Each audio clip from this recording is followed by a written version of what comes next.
Hello everyone and welcome to the channel. This is the first recipe on this channel and I wanted to start with something that was both very simple and kind of quintessential of the French pastry repertoire. So we're going to start with crêpes, which is a staple of French food. This is the equivalent of the American pancakes. This is the typical comfort food we have on Sunday morning for brunch. It's the perfect recipe to make with kids as well, because you're going to see it's going to take literally under 5 minutes to make, and even quicker to eat. It only takes milk, sugar and salt, AP flour and eggs, and we're going to blend everything together. You might see in some recipes actually use in France like a type of dark flour made with buckwheat. So a little bit of history there, like crêpes are originally from the western region of Brittany in France. They're quite proud of this tradition, and there are two different types of crêpes. One that is made with buckwheat, shown here, mostly used for savory crêpes, where you can have crêpes with eggs and cheese and ham and like smoked salmon, mushroom, whatever kind of toppings you want. And one made with regular wheat AP flour for sweet crêpes with chocolate spread, Nutella, jam, preserves, honey, maple syrup, sugar, whatever strike your fancy. However, I don't have buckwheat flour here, so we're just going to do the recipe with the regular flour, and tomorrow I will show you that it still works well with both savory and sweet. You might see in some recipes people asking to use cold milk, but I personally prefer using warm milk with this. So I'm going to start with this. And the reason why I prefer warming up the milk is because it helps dissolve like sugar, salt, and prevents clumping of the flour. I would say this recipe is very, very simple. So I'm going to start with 500 grams of milk. This recipe is very simple, but the only thing that is a little bit challenging is to make sure that the flour doesn't clump. So I'm just going to add here 500 grams of milk, $4.97. It's a very forgiving recipe, so you don't have to be very precise down to the gram here. There we go, 500 grams. And I'm going to warm it up on medium heat. Making sure, so I'm going to use my laser thermometer here to check the temperature of the milk here. I want to make sure that the milk doesn't boil, or I just want warm milk. I don't want hot milk. I want to make sure that the temperature of the milk doesn't go above about 60 degrees Celsius or 140 Fahrenheit, because we're going to pour it onto the eggs. The egg whites will coagulate at 62 degrees Celsius, egg yolks at 68 Celsius, so that's 144 Fahrenheit or 155. So you don't need to warm up the milk that high. If the milk is at about like 30 or 40 degrees Celsius, that's plenty enough to melt sugar, salt, and prevent clumping. Now, I'm going to quickly measure 5 grams of salt here, about 3, 4, 5, and 20 grams of sugar.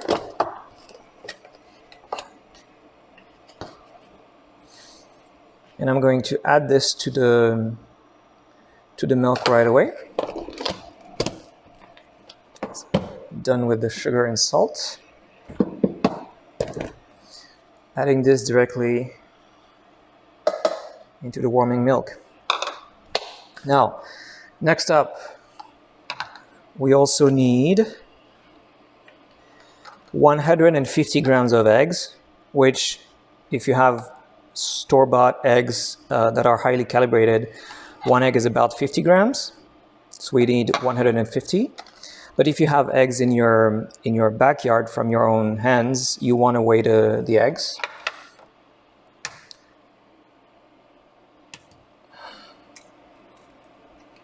At the same time, I'm really keeping an eye on the milk, making sure that it doesn't boil. There we go. First egg, 50 gram.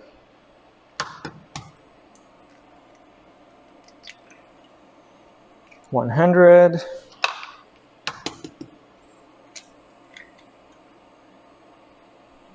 There we go, 148, we're close.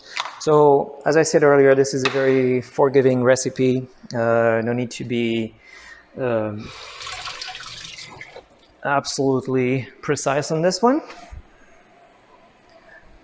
Now, the milk is warming up nicely. It's at 45 degrees Celsius, so I'm just going to make sure the sugar and salt is completely melted.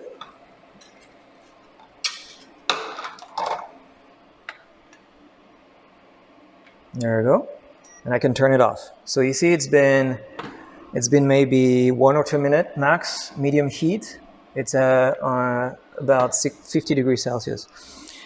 So now, next step, I'm going to weigh the flour. So the flour is 250 grams, about half the weight of the milk. So we had 500 grams of milk, so we need 250 grams of flour.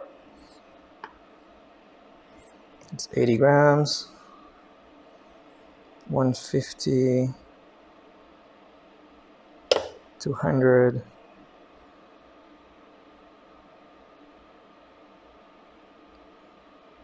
there you go, 250. And to reduce the chance of clumping, I'm going to sift it. Turning that off, I don't need this anymore. So you see it's only 5 ingredients, milk, sugar, salt, flour, and eggs. And the best way to prevent clumping, in addition to warming up the milk, is to actually blend it, either using a blender if you have one, or an immersion blender. And this is what I'm going to use here with the blade attachment. Most of the recipes online will tell you that you have to add the eggs to the flour and mix everything with a whisk and so on and so forth, and slowly make sure that you prevent clumping and so on and so forth. Like, there's no need to do that. We have the technology.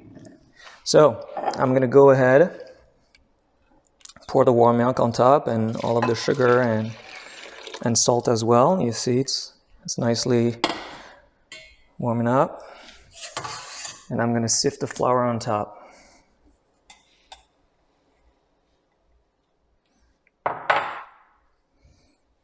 There we go.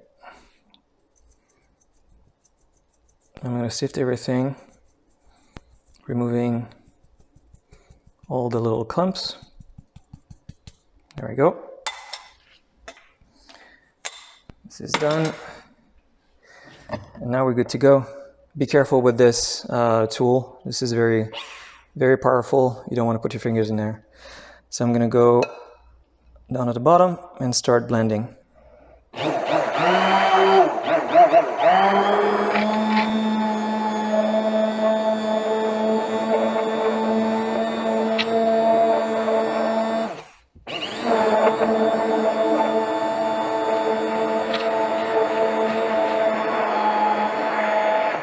Go, grab the flour on the side. Make sure you grab everything.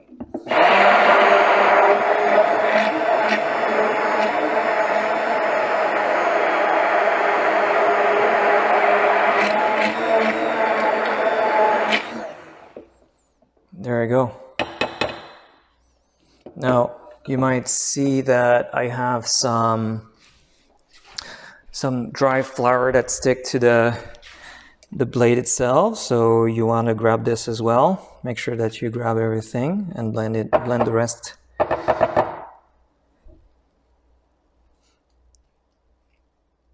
There we go.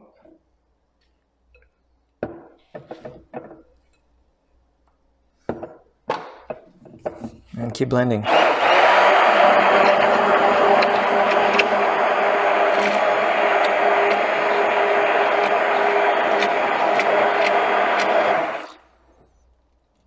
And that's it. 2 minutes. Now, if you want to be 100% sure that everything is blended, you can do one extra step and actually filter it. So I'm going to do that just to show you. I don't think I really need to, but I'm going to do it anyway. You can either use the pan if you want, like there's still some hot milk at the bottom, but let's do this. You can grab the mesh sifter you've just used to filter the flour, and you can pour everything in there. And you see that there's absolutely no clumps, or like very, very few. It means the blending worked. And after you're done, you can pour everything back in the original container. So basically that's kind of a double filter. And now your batter is ready to use. Where most of the time, I mean, you could use this directly and start making your crepes, but in my case, I'm actually going to let that sit in the fridge overnight and use this tomorrow morning for both a round of savory crepes with eggs and grilled chicken and cheese if you want, and some savory crepes, some sweet crepes with sugar and honey and chocolate spread. At this point, if you really just want to make sweet crepes, you can also flavor it with, like, the typical flavoring that people use is either a dash of dark rum or Grand Marnier, or even orange blossom. You can put vanilla, any type of flavoring you want. One thing I wanted to add before going is that if you want this to rest in the fridge overnight, you have to cover it. So in my case, I have a lid, but if you don't have one, just put a plastic film on top. You don't want to leave this in the fridge uncovered, because if you have anything else in your fridge, like cheese or fish or meat, this is going to absorb the odor of any other food you have in the fridge. So always cover it with a lid or some plastic film. Thank you. Welcome back. It's time to make some crepes. But before we get started, I want to talk a little bit about this type of pan. So this is what we call a crêpière. So it's a crepe pan designed for making crepes. And it's, I highly recommend getting one. This one, I'll add some link down below. I got this one on Amazon. It's actually very good. It's about $40. This is the 10-inch version, which is the standard size for most crepe pan, and I highly recommend it. One of the reasons why you need a crepe pan is for a couple of reasons. One, you need a pan that is very flat. If your pan is warped for any reason, either like concave, convex, whatever, because the crepe batter is very, very runny, it will pull at the bottom of the pan or in the center or on the side, and you won't get an even crepe. So you need something very flat and with a thick bottom. Now, even if you get a brand new one, like a regular pan that is flat, the problem is, as you can see, you won't get a very wide, flat surface. So you're gonna get a tiny little crepe in the middle, even if this is a wide pan, you don't need all the sides. This is not like a saute pan. Like this one is not good for crepes. This one is much wider. It's flat across the entire diameter, and it has virtually no edges because we're only making crepes, so we don't need any edge. And the fact that it has a very shallow edge also makes it easier to flip. You're going to see later. So, long story short, before we get started, you actually need one of these to make good crepes. Second thing, so as I mentioned in the video earlier, we're going to make both like savory crepes and sweet ones. We're going to start with the savory. The first step is actually to, so I took this out of the fridge. You need to give it a good whisk, making sure that your batter is homogeneous and mixed, all well mixed. Then start heat on high heat, right? You want like an 8 out of 10 here. You want to start on a high heat and use some oil, and I highly recommend, so we need a high heat with neutral flavor oil. So my preference is sunflower, high heat, neutral flavor. You can also use grapeseed oil, again, high heat, neutral flavor, or peanut oil, rice bran oil, but I do not recommend canola oil. I mean, I personally hate canola oil. I think it's disgusting. But specifically for crepes, I highly recommend something that is very flavor neutral and high heat. Now, take a piece of paper towel and then dip it into the oil just to coat the bottom of the pan with oil. And you're gonna have to do this every single time, like between each crepes, because if you don't do this, the crepe is gonna stick at the bottom. I also tried using sprays, cooking sprays, like this type of thing, but I do not recommend it either, because some of the other chemicals they put in there for to work in a spray actually tend to burn on high heat. The other type of oil that I do not recommend is anything that is too flavorful, like coconut oil, avocado oil, and so on and so forth. So yeah, anything neutral, sunflower, grapeseed oil work best. Now, one thing to note as well is that usually the first crepe is kind of a dry run, like a trial, and it's not going to cook evenly and it's going to look wonky, but that's normal. Like the first one is always for the chef. And then finally, you just need a ladle. Your crepe batter. Here I can tell it's getting nice and warm, but it really needs to be very, very hot to work, otherwise it's going to stick. Now, depending on the size of your ladle, you might have to adjust the quantity and not fill it all the way to the top, because you don't want to have a very thick crepe. Basically, what you're looking for is to get enough batter to coat the entire surface of the pan, and I see that it's getting ready. I see the fumes. You want to be able to coat the entire surface of the pan with a minimal amount of batter.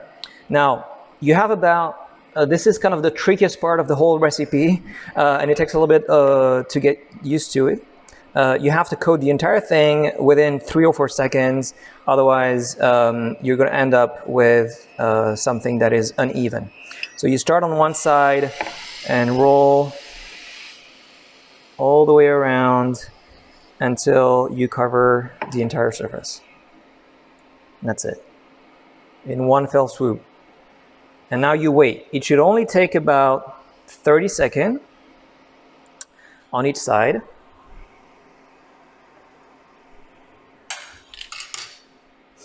And you don't, if you use a high quality pan and you oil the pan properly, you don't need spatulas or anything like this.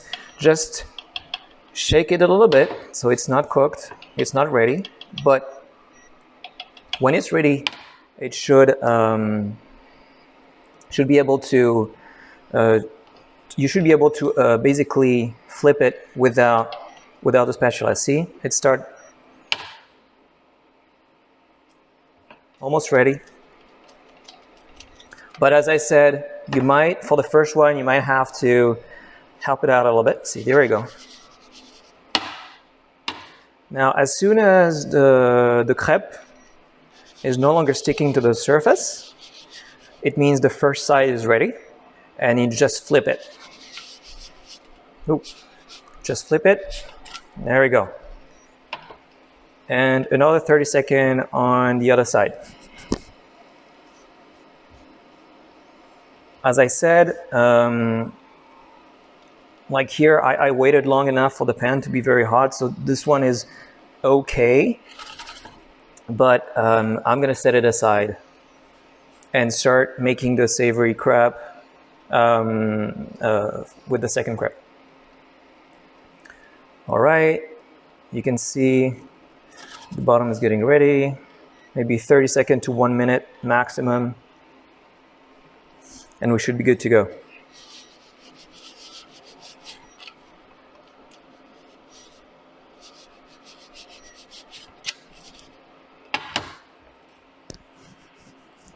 Thirty more seconds, and then we're going to move on to the second one.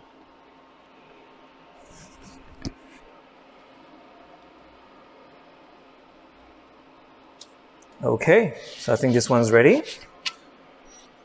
And it looks beautiful. Sorry, I wanted to show the camera, but there we go. I'm going to set this one aside.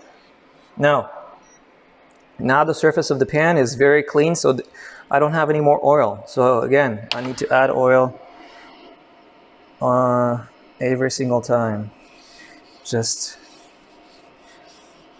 make sure you coat the entire surface and then wait for a few seconds for the oil to warm up.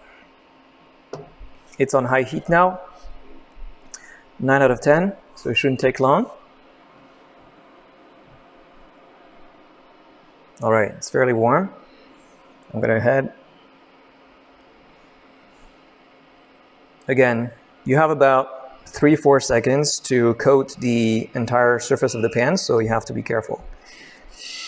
1, 2, 3, and 4.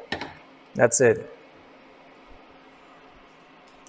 And the ideal quantity of butter for every single crêpe is what I just showed here. Like you have to be able to coat the entire surface and not a lot more with one scoop.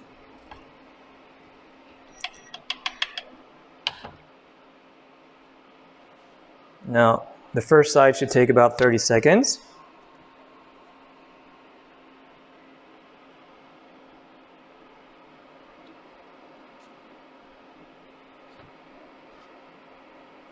And then for the savory crêpes, we're going to do something a little bit different, especially when you have to cook an egg. So now you're on a very high heat. There we go. I shook the pan, and now the crêpe is no longer sticking to the pan. And as soon as I flip it, so we're gonna have a little bit of a challenge here, because the crêpe is gonna cook very, very fast, but the egg is gonna take some time. So after you flip the first side here, there we go. I lower the heat all the way down to maybe 3 or 4. I'm gonna crack the egg, put it in the middle. And right away, I'm going to spread, especially the egg white, all the way across the surface. I'm gonna make it thinner to make sure that the egg white cooks faster. You see the egg white, well, already whitening. I'm going to put the egg yolk in the middle. There we go. So the egg white started cooking properly. Now I'm going to add the cheese. You could put like whatever cheese you like. This is pepper jack, but cheddar, Parmesan if you want. There we go. This is my cheese. And then my protein. This is a chicken that's already cooked. Don't put raw meat here because you won't have time to cook it. So you can put ham, cooked chicken, turkey, and so on and so forth. Not bacon unless it's like cooked bacon bits. And let it cook for about 30 seconds to a minute. And now I'm going to fold it. So like a little calzone.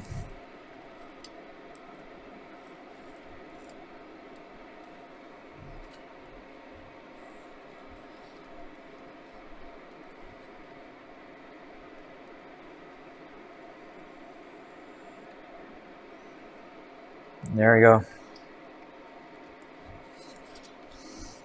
Now I can increase the heat a little bit because the bottom of the crepe is not burned, which is what I was going after. So if I had left the pan or the cooktop set to 9, the bottom of the crepe would be burned here, but it's not. And I gave enough time to the egg to cook properly.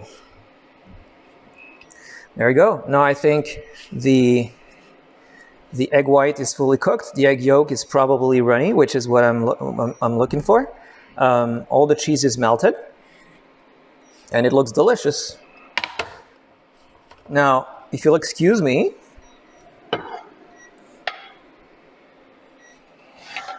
I'm going to pause the video and eat this. Beautiful. As I mentioned, so everything is cooked properly. The egg white is cooked, the cheese is melted, and the egg yolk is probably runny. There we go. I'll see you in a bit. This looks delicious, and I want to eat this warm.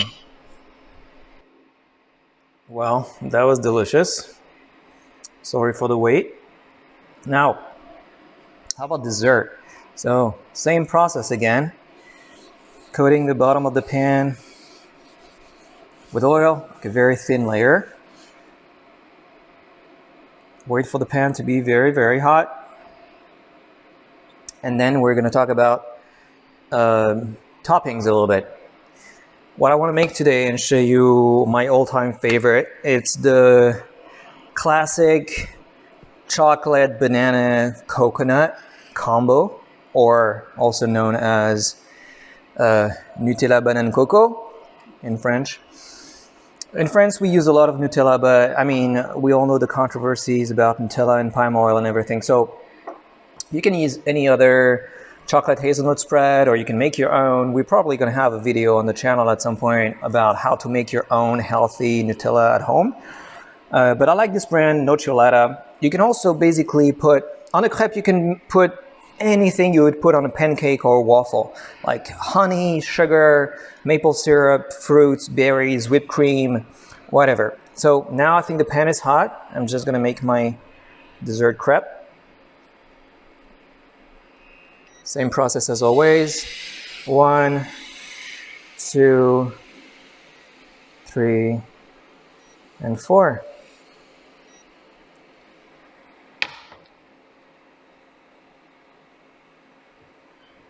Now, the thing about crepes is we often joke that the person making the crepes actually never get to eat them because you have to eat the crepe right after you've made them, when they're still hot, so that when you spread the chocolate, it actually melts on top of the crepe.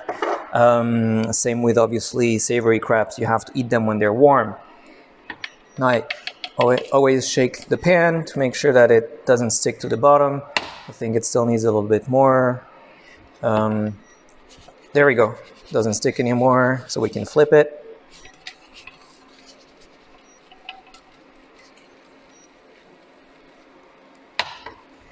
Wait another 30 seconds. What I was saying, yeah. So always you put your toppings on a warm crepe. I mean, this is the same. Like it's the same with pancakes and waffles, any kind of breakfast dessert like this. Nothing special. And so yeah, the chef usually doesn't eat because if you have kids and then you make the crepes and then you serve them and they eat them, it's kind of a never-ending process. And it's not very good reheated, so hopefully someone can take over at some point so you can eat yourself. There we go. You can flip it back to see if it's properly cooked, and it is. I'm gonna make a second one. So I don't have a lot of clearance here. I have my kitchen cabinet, so it's a little bit of a challenge, especially if I want to keep it in the frame, but I'll try it again. There you go. 1, 2. And you see the importance of having like a virtually no edge, so it's much easier to flip. There you go. So I'm going to put it here, turn this off for a second. If I was not shooting a video, I would make 10 at a time, but basically my crepe is warm here, so I'm going to grab a spoon of chocolate spread, put it all away. Be generous. I mean, this is probably around 5,000 calories per serving, but who cares? There you go. So this is your chocolate spread. You can add slices of bananas or whatever, nuts, sliced almond.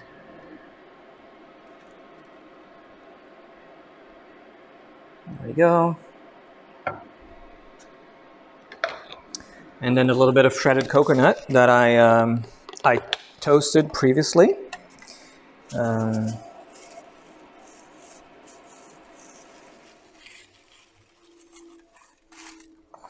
There. Looks good, and I wish you could smell it. It's amazing. Now, there are different ways of eating this. Don't eat it like a pizza. We tend to either fold it like a calzone, like this, or you can roll it. If you're on the go and you want to eat it like a burrito, you can roll it and then fold it like this, or with a fork and a knife, you can do that as well. I have a knife here, and let's take a look inside. There you go.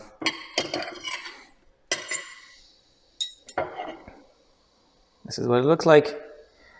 Chocolate, bananas, coconut, and that's it. Again, I'm gonna abandon you and eat my dessert. But you can go ahead and try it at home. I'm very curious to see how things turn out for you, so please leave a comment down below, and I'll see you next time. Thank you.